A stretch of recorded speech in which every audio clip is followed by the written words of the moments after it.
So next topic is we are doing evidence in favor of ring structure. तो इसमें first evidence हम दे चुके हैं. So we are doing evidences in the favor of ring structure. तो पहला हम कर चुके हैं regarding explanation of Newton rotation. अब हम आते हैं toward second mechanism. जो सेकंड इसका लिमिटेशन थी, तो सेकंड लिमिटेशन ये थी कि जो ग्लूकोज है वो इन रिएजेंट के साथ तो रिएक्ट करता है, like it react with cyanohydrin, hydroxylamine, osazone, Fehling solution, but it does not react with these reagents like Schiff's reagent, Na, sodium bisulphide, ammonia. अब इसका रीज़न क्या है? इसका रीज़न ये है कि ये जो रिएजेंट है ये है स्ट्रॉन्ग रिएजेंट. तो होता क्या है, वी नो कि एक्वस फॉर्म में ये इक्विलिब्रियम एग्जिस्ट करता है. सो होता क्या है, जब हम लोग स्ट्रॉन्ग रिएजेंट यूज़ करते हैं, सो वी नो कि in aqueous solution 36% alpha form होती है, 64% बीटा फॉर्म होती है and less than 0.5% open chain form होती है. तो जब हम लोग ये स्ट्रॉन्ग रिएजेंट यूज़ करते हैं तो वो इस इक्विलिब्रियम को डिस्टर्ब करता है. इक्विलिब्रियम को डिस्टर्ब करने का मतलब कि ये रिएजेंट क्या करेंगे कि जितनी भी अल्फा और बीटा फॉर्म है उसको किस में कन्वर्ट कर देते हैं, ओपन चेन फॉर्म में. और तब तक करते हैं जब तक कि सारा ग्लूकोज कंज्यूम ना हो जाए, ख़त्म ना हो जाए. That's why these reagents they react with glucose. अब ये जो रिएजेंट्स है, शिफ्स रिएजेंट, सोडियम बाइसल्फाइड, अमोनिया, ये बहुत ही वीक रिएजेंट है. तो ये they can not disturb the equilibrium. तो वो क्या करते हैं, अब आप यहाँ पे देखो कि ओपन चेन फॉर्म तो बहुत कम परसेंटेज है.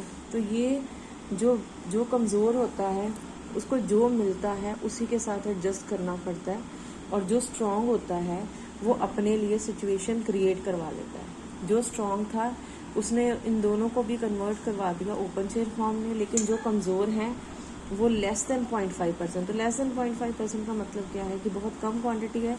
इसीलिए ओवरऑल हमें ये नज़र आएगा कि जो ग्लूकोज है वो इन रिएजेंट्स के साथ रिएक्ट नहीं करता. Now coming to the third limitation.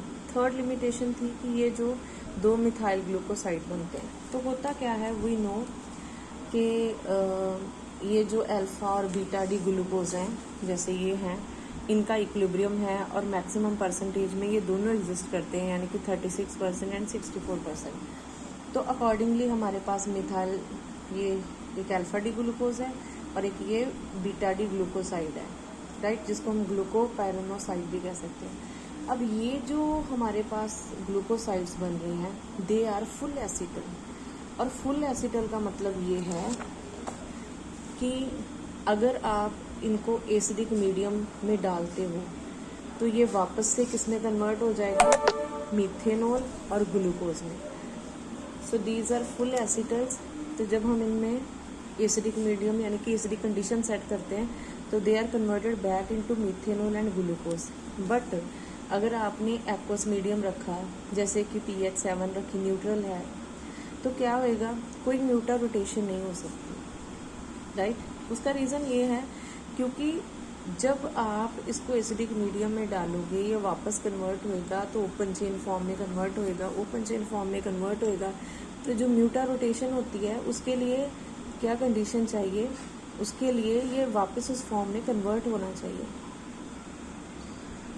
So we have to remember कि जो एसिटल्स हैं उनकी हाइड्रोलिसिस सिर्फ एसिडिक मीडियम में पॉसिबल है, ना तो एक्वस मीडियम में पॉसिबल है, और ना ही आप अगर फैलिंग सोल्यूशन या टॉलरेंस रिएजेंट डालोगे किसके ऊपर, इनके ऊपर, तो रिएक्शन नहीं होएगा, बिकॉज इन दोनों रिएजेंट्स में भी अल्कली प्रेजेंट होती है.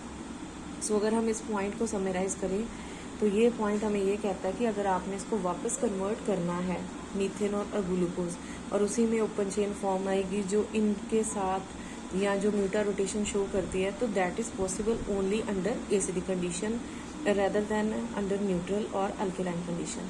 अब हम आते हैं लास्ट लिमिटेशन की तरफ. तो लास्ट लिमिटेशन हमें ये कहती है कि क्यों ग्लूकोज पेंटा एसीटेट हाइड्रोक्सिल अमीन के साथ रिएक्ट नहीं करता. इसके लिए हमें इसकी स्ट्रक्चर देखनी पड़ेगी. ये है अल्फा डी ग्लूकोज पेंटा एसीटेट और ये है बीटा. अब आप ध्यान से देखो, ये C1 और ये C1, इन दोनों कार्बन आइटम पे आपको कोई भी OH ग्रुप नज़र नहीं आ रहा. क्योंकि जो OH ग्रुप था वो किस में कन्वर्ट हो गया, ऑब्वियसली एसीटाइल ग्रुप में। अब क्योंकि इन दोनों में हमारे पास कोई भी फ्री OH ग्रुप नहीं है, इसीलिए इनकी एक्वस मीडियम में हाइड्रोलिसिस पॉसिबल नहीं है, जो कि नॉर्मल एल्डिहाइडिक फॉर्म की होती है। इसीलिए जो ये ग्लूकोज पेंटाएसीटेट है, it does not react with hydroxylamine to give corresponding glucose oxime. So we have done all the evidences in favour of ring structure. मैं 1 मिनट में समराइज करूँगी। We have done mutarotation, we have done that why dextrose react with some reagent and it does not react with some other reagent। तो इसको हम याद रखेंगे कि strong reagent के साथ ये रिएक्ट करता है और वीक के साथ ये रिएक्ट नहीं करता। फिर हमने ये मिथाइल ग्लूकोसाइड का किया था, तो इसमें भी हमें याद रखना पड़ेगा कि इसको वापस कन्वर्ट करने के लिए आपको एसिडिक मीडियम चाहिए, और एक्वस मीडियम में ये जो एसिटल्स होते हैं, ये जो ग्लूकोसाइड्स हैं, they do not show mutarotation, they do not react with Fehling solution. अब जैसे हमने ये ग्लूकोसाइड्स का किया, उसी तरह से हमें पेंटाएसीटेट का याद रखना है, क्योंकि यहाँ पे C1 पे फ्री OH ग्रुप नहीं होता।